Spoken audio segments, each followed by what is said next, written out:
Current issue ఏదైతే ఉందో మంగ్లీకి సంబంధించి ఒక వందల కోట్ల స్కామ్కి సంబంధించి దీంట్లో ఎంతోమంది బాధితులు ఉన్నారు. వాళ్ళు రకరకాల ఇబ్బందులు పడి లక్షల్లో డబ్బులు కడితే వాళ్ళకి చివరికి ఏ దిక్కు దివాణం లేకుండా పోయింది.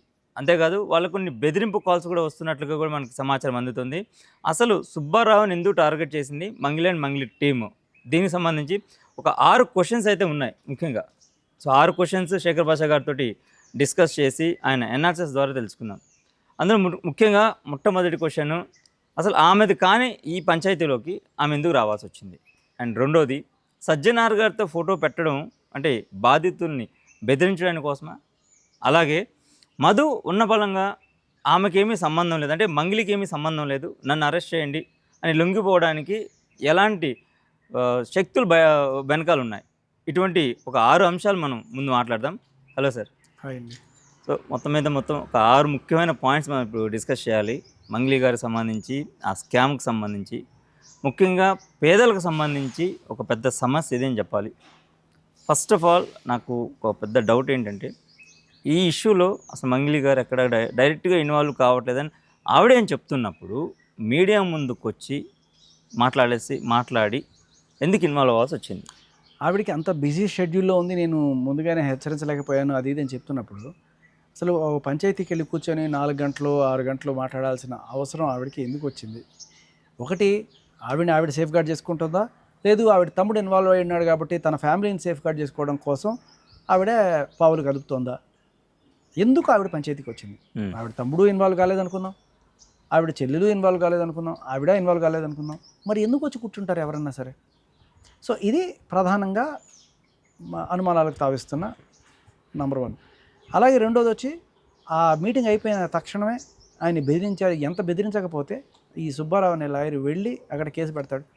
ఆయన కేసు పెట్టి సాక్ష్యాలు అవన్నీ ఇచ్చిన తర్వాత, పోలీసులన్నీ పరిశీలించిన తర్వాత 14 రోజులకి అది ఎఫ్ఐఆర్ అయింది. అంటే అందులో ఏ5గా మంగళి గారిని చేర్చానంటే ఆవిడకి సంబంధించిన కొంత జరిగింది, ఇన్వాల్వ్మెంట్ కాబట్టే ఎఫ్ఐఆర్ నమోదవుతుంది. ఊరికే అలా కంప్లైంట్ ఇచ్చినంత మాత్రాన ఎఫ్ఐఆర్ అయిపోదు.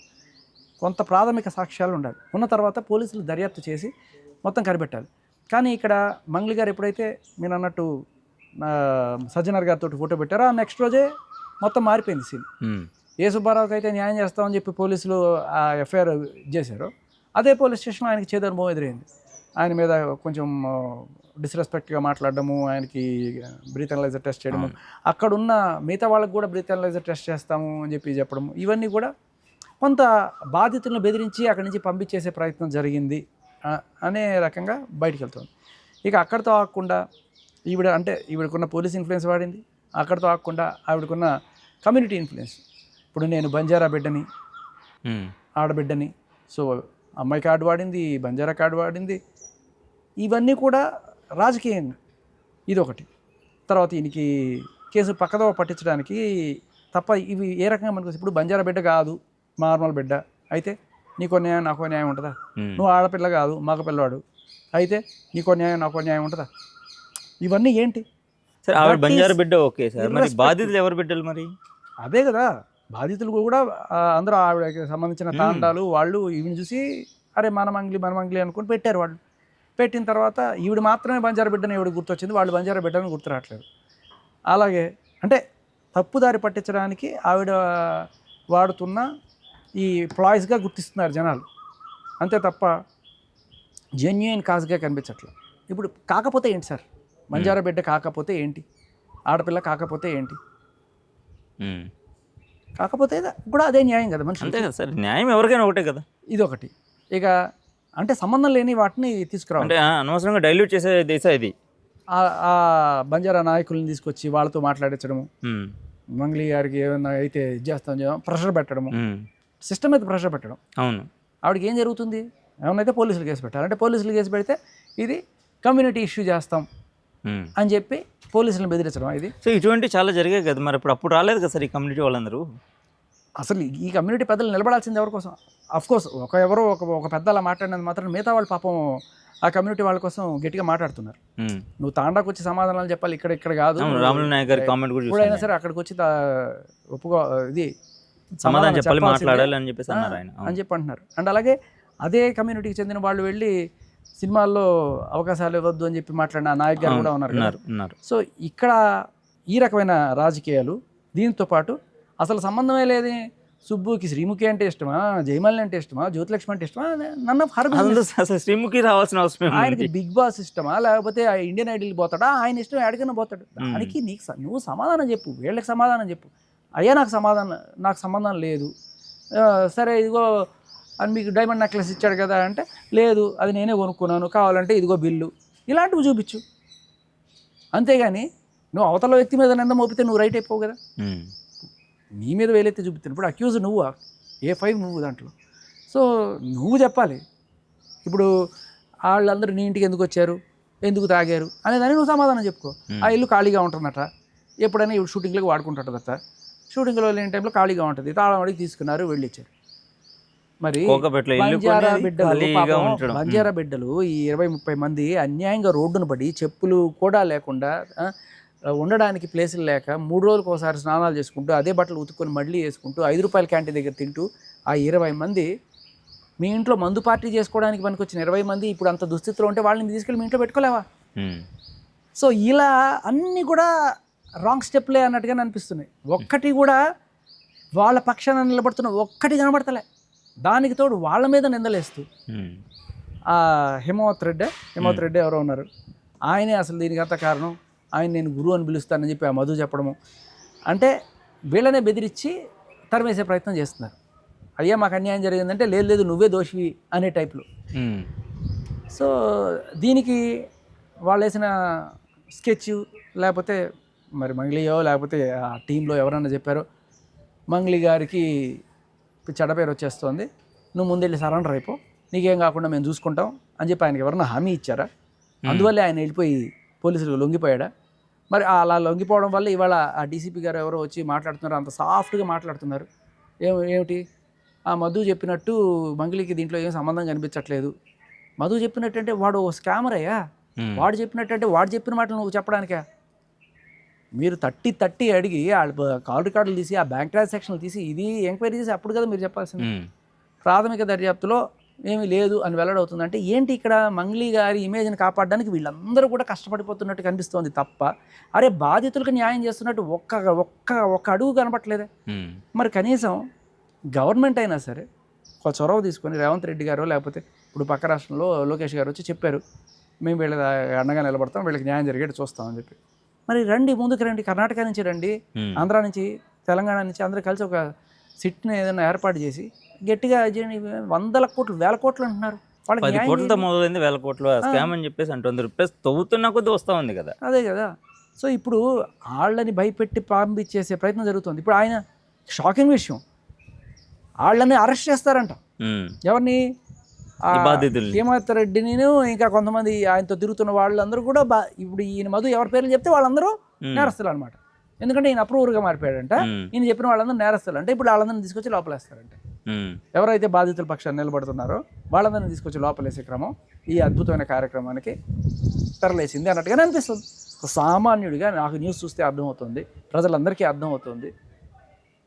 మరి ఇంతమంది కట్టగట్టుకొని పోలీసులు, పొలిటీషియన్లు వీళ్ళందరూ కట్టగట్టుకొని మంగళీకి ఆవిడని దీని నుంచి తప్పించడానికి చేస్తున్న ప్రయత్నంలాగా మీడియాకి కానీ జనానికి కానీ అనిపిస్తుంది. ఇది ఏమి అబద్ధం కాదు, ఏదో నేను పూలుతున్న ఒపీనియన్ కాదు. మీరు కామెంట్ సెక్షన్స్ చూడండి, అన్ని జనాలు అలాగే అనుకున్నారు. మీరు పోలీసులు నిష్పాక్షంగా వ్యవహరిస్తున్నారని చెప్పి జనాలకి ఎక్కడ చూపిస్తున్నారు? మీరు డ్రంక్ అండ్ డ్రైవ్ టెస్ట్ చేశారు, మరి ఆవిడకి ఎక్కడైనా చేశారు? ఆవిడకి నార్సింగ్ వచ్చింది కదా, మరి చేశారా? పోనీ పంజుగుట్టకు వచ్చింది కదా, చేశారా? సుబ్బారావు మీద ఎప్పుడు ఇటువంటి కేసులు లేవు కదా. మరి ఆవిడ మీద ఆవిడ బర్త్డేకి మాదక ద్రవ్యాల కేసు, ఫ్యామిలీ కూడా ఉంది, డ్రగ్స్ కి సంబంధించి ఇష్యూస్, ఫోటోలు, మధు వీళ్ళందరూ కలిసే ఉన్నాయి కదా, ప్రూఫ్స్. సో మరి ఆవిడకి చేయలేదే?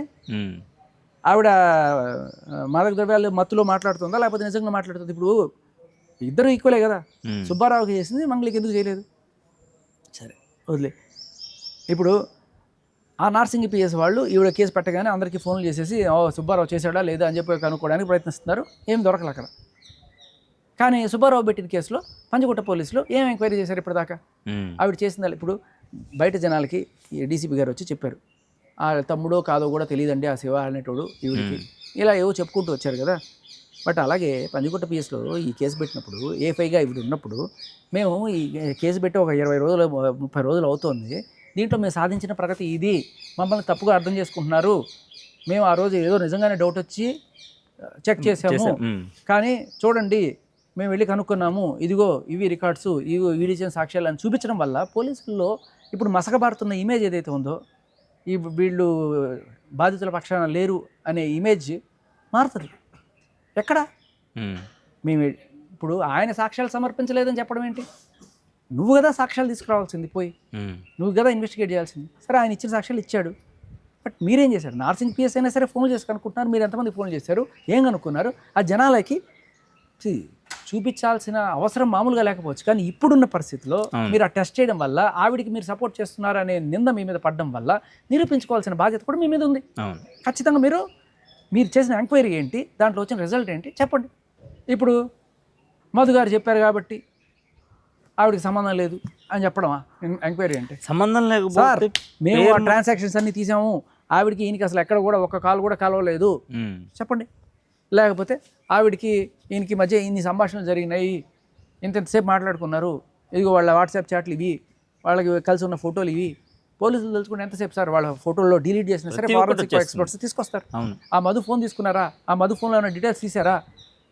ఎక్కడ ఈ డీటెయిల్స్ ఏం మాట్లాడరు. ఆయన చెప్పాడంట వీళ్ళందరూ నిందితులు అంటే వాళ్ళందరినీ అరెస్ట్ చేస్తే కానీ వీళ్ళు చెప్పలేరంట.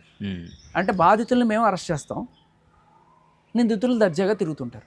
అదే ఏఫైగా అన్న మంగళి గారు దర్జాగా తిరుగుతుంటారు, బాధితులు మాకు న్యాయం చేయండి మర్రు అని చెప్పి అన్న వాళ్ళకి అరెస్ట్ చేస్తారట. అద్భుతంగా ఉంది కదా. అని ఇంకొంతమంది రాకుండా ముందుకి కొన్ని విషయాలు బయటికి రాకుండా వాళ్ళు భయపెట్టే ఇప్పుడు వీళ్ళని బెదిరిస్తే అమ్మ మనకి ఎందుకు లేదా, బతుకు దేవుడా, డబ్బులు లేకపోతే పోయినా బతుకుంటే బల్సా దీన్ని బతుకుదాం అని చెప్పి వెళ్ళిపోతారు. మంచిది, బాగా సాల్వ్ చేశారు కదా, ఏ గోళ లేదు. అంటే ఇప్పుడు ఈ ప్రయత్నంలో భాగమైన సజ్జనారాయణ గారిని కలిసి ఆవిడ ఒక ప్రశ్న అంటే కరెక్ట్గా ఎంక్వైరీ చేయండి, లేకపోతే నా మీద ఇట్లా అభియోగాలు మోపుతున్నారు అని చెప్పేసి చెప్పడం ఇందులో భాగమంటారా?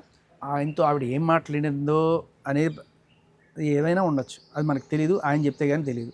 కానీ ఒక్కసారి ఆయన పక్కన నించొని ఆయన ఏ నవ్వుతూ ఒక ఫోటో పెడితే దాని అర్థం ఏంటి అంటే ఈవిడికి ఆయన అండదండలు ఉన్నాయని మిగతా పోలీసులకి అర్థమవుతుంది, కాబట్టి జాగ్రత్తగా వ్యవహరించండి అనే కోణంలో వాళ్ళ మీద ప్రెషర్ మొదలవుతుంది కదా.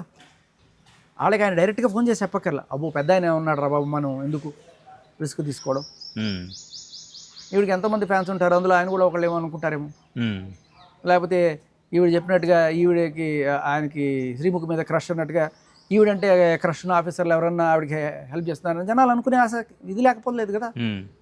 కామెంట్ సెక్షన్ చూస్తే కూడా చాలా మంది మీరన్నట్టుగానే ఆవిడకి అగెనిస్ట్గా నెగిటివ్గా కామెంట్స్ పెడుతున్నారు. అండ్ ఇప్పుడు ఆవిడ చేసిన కామెంట్స్లో మెయిన్గా ప్రభుత్వాలకు సంబంధించి మాట్లాడడం ఒకటి ఒక మైనస్ పాయింట్గా కూడా అనుకోవచ్చు మనం ఇక్కడ చెప్పాలంటే. ఎందుకు అంటే నేను 2023-24లో ఏ పార్టీకి సపోర్ట్ చేయలేదు, ఏ పార్టీ వాళ్ళు అడిగిన నేను పాటలు పాడలేదు, కోట్లు ఆఫర్ చేశారు కూడా నేను ఆ కోట్లకు ఆశపడలేదు, నాకు వ్యక్తిత్వం ముఖ్యం అన్న పదాలు చాలా స్పష్టంగా వాడారు ఆవిడ.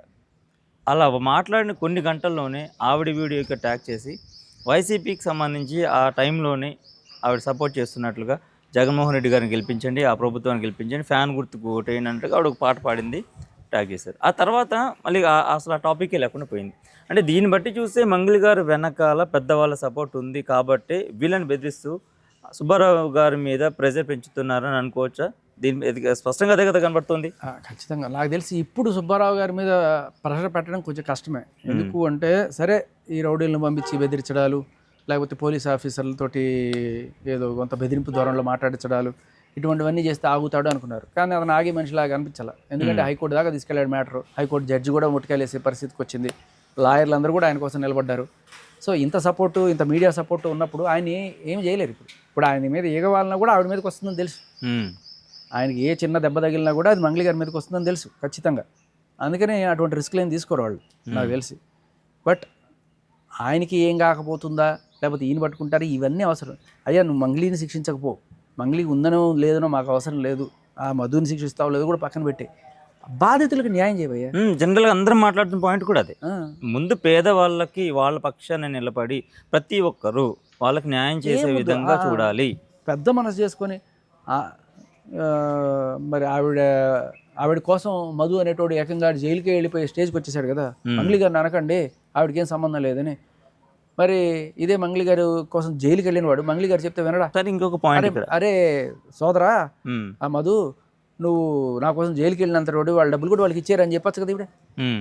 ఇప్పుడు మంగిల్ గారికి ఏ సంబంధం లేదు అనేసి అన్నప్పుడు నన్ను అరెస్ట్ చేయండి అని అన్నాడు అంటే అంత బలంగా స్టాండ్ తీసుకున్నాడు కాబట్టి. సో దానికి కొన్ని రోజుల ముందు జస్ట్ హాయ్ బాయ్ ఫ్రెండ్ అంతే మా తమ్ముడు కన్నప్పుడు అంత స్టాండ్ ఎందుకు తీసుకుంటాడు ఇతను? హాయ్ బాయ్ ఫ్రెండ్ అని నేను అనుకోను.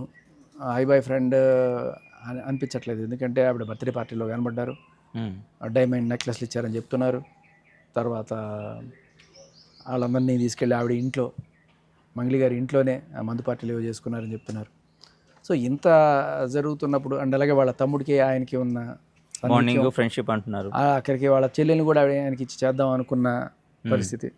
ఇందులో ఇక్కడ మనకి తెలుసో తెలియకో చాలామంది మాట్లాడుతున్నారు, మధ్యలో శ్రీముఖుని ఎందుకు తీసుకొచ్చారు, శ్రీముఖుని ఎందుకు తీసుకొచ్చారు, ఆడపిల్ల ఆడపిల్ల ఆడపిల్ల, ఆవిడ ఆడపిల్ల కదా నువ్వే ఆడపిల్లనా? అలాగే వాళ్ళ చెల్లెలు గురించి ఎందుకు మాట్లాడుతున్నారు? అయ్యే వాళ్ళ చెల్లెల గురించి ఎవరు తప్పు మాట్లాడుతున్నారు? వీళ్ళు వాళ్ళని చేసుకుందాం అనుకున్నారు అనేది ఏం బూత్ కాదు, తప్పేం కాదు కదా సార్. దాని అయ్యో మా ఫ్యామిలీ ఏముంది అక్కడ? అక్కడ ఆవిడేం క్యారెక్టర్ అసాసినేషన్ ఏం చేయట్లా. అవును, చేసుకుందాం అని అనుకున్నారు అంటేనే క్యారెక్టర్ అసాసినేషన్ చేసినట్ట. ఎలాగైతే శ్రీముఖి అంటే క్రష్ ఉందంటే శ్రీముఖిని పట్టుకొని అంతంత మాట్లాడి సార్ ఏమన్నారు వాళ్ళు? క్రష్ అనే అన్నారు. ఇప్పుడు చిరంజీవి అంటే నాగార్జున అంటే క్రష్ ఉండేవాళ్ళు బోల్డ్ మంది ఉంటారు. అలా అంటే ఇప్పుడు చిరంజీవి అంటే ఆ అమ్మాయికి క్రష్ అంటే చిరంజీవి గారిని అపహాస్యం చేసినట్ట కాదు కదా. సరే ఈ పెళ్ళి ఈయన ఆవిడని పెళ్లి చేసుకుందాం అనే సంబంధం మాట్లాడుకున్నారంటే అది ఏమీ భూతేం కాదే. ఏదో భూతద్దంలో చూపించేసి దాన్ని దుద్దు అని చెప్పేసి జనాలు నోరు ఇచ్చేయడానికి చేసే రాజకీయాలు ఇవన్నీ కూడా. ఉంటే ఉంది లేకపోతే లేదు. ఇవన్నీ వస్తున్న రూమర్లు. ఇందాక మనం మాట్లాడేమే 6 పాయింట్లు, అవన్నీ కూడా డైరెక్ట్గా మనకు కనబడుతున్నవి. ఇవన్నీ కూడా ఈ బాధితులు అందిస్తున్న సాక్ష్యాలు. ప్రామిసరీ నోట్లు వీటితో పాటు ఫోటోలు వీడియోలు వస్తున్న నేపథ్యంలో ఇదిగో ఈ నెక్లెస్, ఇదిగో ఇక్కడ పార్టీ చేసుకున్నాము, ఇదిగో ఇక్కడ మధు ఉన్నాడు, ఇక్కడ బర్త్డే పార్టీ, అదిగో వాళ్ళ తమ్ముడు, అదిగో అతను వాళ్ళ తమ్ముడు కలిసి తిరిగినవి, అదిగో సిమెంట్ ఫ్యాక్టరీ, అదిగో ఆవిడ ఓపెనింగ్కి వస్తానన్న మాటలు, ఇవన్నీ. సో ఇవి వాళ్ళ సైడ్ అంటే మనం చూడని ఒక కోణం. అంటే మీడియా ముందుకి రాకముందు జరిగిన విషయాలన్నీ వాళ్ళు తీసుకొస్తున్నారు. దాంట్లో బట్ మన మీడియాకి ఆవిడ వచ్చిన దగ్గర నుంచి చూస్తున్న పోకడ ఎక్కడా కూడా బాధితులకు న్యాయం చేస్తున్న కోణం కనిపించట్లేదు. సో మరి ఇప్పుడు దీనికి సొల్యూషన్ ఏంటి? ఎందుకంటే ఎవరు కూడా ఎవరికి వాళ్ళు మాకేం సంబంధం లేదు అని అంటున్నారు. బాధితులు మాత్రం లబ్బోదిబ్బని మొత్తుకుంటున్నారు. సో బాధితుల వైపు పూర్తిగా నిలబడింది ఒక సుబ్బారావు గారు మాత్రమే. సుబ్బారావు మాత్రమే కాదండి, మీరు నేను కూడా నిలబడ్డాం. నిలబడ్డది, ప్రపంచం అంతా నిలబడ్డది, మీడియా మొత్తం నిలబడ్డారు, కామెంట్ సెక్షన్లో ఉన్న ప్రజలందరూ నిలబడ్డారు. మనందరం కూడా బయట ప్లకార్డులు పట్టుకొని ర్యాలీలు చేయాల్సిన అవసరం లేదు. ఇవాళ చార్మినార్ సెంటర్ కాస్త ఇన్స్టాగ్రామ్లోను ఫేస్బుక్లోను వచ్చేసింది, యూట్యూబ్లోకి వచ్చేసింది. సో ఇక్కడ కామెంట్లు ఇవన్నీ కూడా మన పోలీస్ మీడియా ఖచ్చితంగా చూస్తూ ఉంటారు. ఖచ్చితంగా ఇలా ఉంది అని చెప్పి పొలిటీషియన్స్ కూడా చూస్తుంటారు, వాళ్ళ పిఆర్లు కూడా చూస్తుంటారు. వాళ్ళు పిఆర్లు చూసినప్పుడు ఇది నెగిటివిటీ పెరుగుతోంది, మన మీద కూడా వస్తుంది, మనం ఏదో సపోర్ట్ చేస్తున్నట్టు మాట్లాడుతున్నారు అని వాళ్ళకి ఎప్పుడైతే వస్తుందో దిద్దుబాటు చర్యలకి ఉపక్రమిస్తారు ఖచ్చితంగా. ఆల్రెడీ పోలీసులకి కొంత అంటుకుంది. ఆ బ్రెత్ అనలైజర్ టెస్ట్ కావచ్చు, సజ్జనర్ గారితో ఇవి తీసుకున్న ఫోటోలు కావచ్చు, లేకపోతే ఈ మధు అనేటోడు వెంటనే లొంగిపోవడము, ఈయన వచ్చి అసలు ఆ తమ్ముడా శివ అనేవాడు తమ్ముడా కాదా మాకు తెలియదు అన్నట్టుగా మాట్లాడితే మీరు ఏం ఎంక్వైరీ చేస్తున్నారనేది డౌట్లు జనాల్లోకి వెళ్తున్నాయి. సో ఇది పెరిగి పెద్దదయ్యి ప్రభుత్వం మీద నిందలు పడేదాకా ఆగకుండా రేవంత్ రెడ్డి గారు లేకపోతే ప్రభుత్వం గట్టిగా చొరవ తీసుకొని ఒక మంచి కమిటీ వేసి దీనికి సంబంధించిన నిజాలు బయటకు తీయడం, అన్నిటికన్నా మించి బాధితులకి న్యాయం జరిగేట్టు వాళ్ళ డబ్బులు వాళ్ళకి ఇప్పించే కార్యక్రమం మీరు చెయ్యాలి అనేది మా డిమాండ్. అండ్ ఇంకొకటి సార్, ఇప్పుడు బాధితులకి వాళ్ళు కట్టిన డబ్బులే కాకుండా దానికి వాళ్ళు ఇప్పుడు ఎక్కడైతే తీసుకొచ్చారో ప్రతి ఒక్కరు కూడా అది చిరు వ్యాపారం దగ్గర నుంచి వాళ్ళు వడ్డీలు కడుతున్నదే మనకి స్పష్టంగా తెలుస్తూ ఉంది. ఎందుకంటే కొన్ని లైవ్ ఆడియో కాల్స్ కూడా విన్నాను నేను. ఒక 5 లక్షలు అత్తగారు ఇచ్చిన కట్టిన డబ్బులు, లేకపోతే బంగారం తాకట్టు పెట్టు, మిగతా 10 లక్షలు లోన్ పెట్టు, పర్సనల్ లోన్ పెట్టు. సో ఇదంతా కూడా ఏంటి వాళ్ళకి తడిసి మోపడైన పరిస్థితి. సో మరి దీనికి ఎట్లా సార్ సొల్యూషన్ ఎట్లాగా? ఇప్పుడంటే వాళ్ళకి ఇప్పుడు 15 లక్షలు కడితే 15 లక్షలు కట్టిన 15 లక్షలు ఇస్తారో లేదు అనేది కూడా 100% గ్యారంటీ లేదు. అది ఎంతవరకు ఇస్తారనేది కూడా ప్రూఫ్స్ లేదు. సో ఇచ్చే వాళ్ళకి ఇదిగో ఇంత రిటర్న్ చేస్తున్నాము అని పర్ఫెక్ట్ ఎవిడెన్స్ ప్రూఫ్ ప్లస్ వీళ్ళు నష్టపోయిన దానికి అడిషనల్గా ఇంత చేస్తున్నాము అనేది ఒక పర్ఫెక్ట్గా చేయాలి. సో దీనికి ఏం చేయాలి? సో బాధ్యులైన వాళ్ళని గుర్తించాలి, ఇప్పుడు మధును గుర్తించారు, మరి ఆయన ఎవరెవరికి బినామీలకి మార్చాడో చూడాలి. వాళ్ళు ఖర్చు పెట్టేసామన్నా కూడా వాళ్ళ ఆస్తులను కూడా అటాచ్ చేసే రేంజ్కి తీసుకురావాలి. ఆస్తులు అమ్మైనా సరే వీళ్ళందరికీ న్యాయం చేయాలి.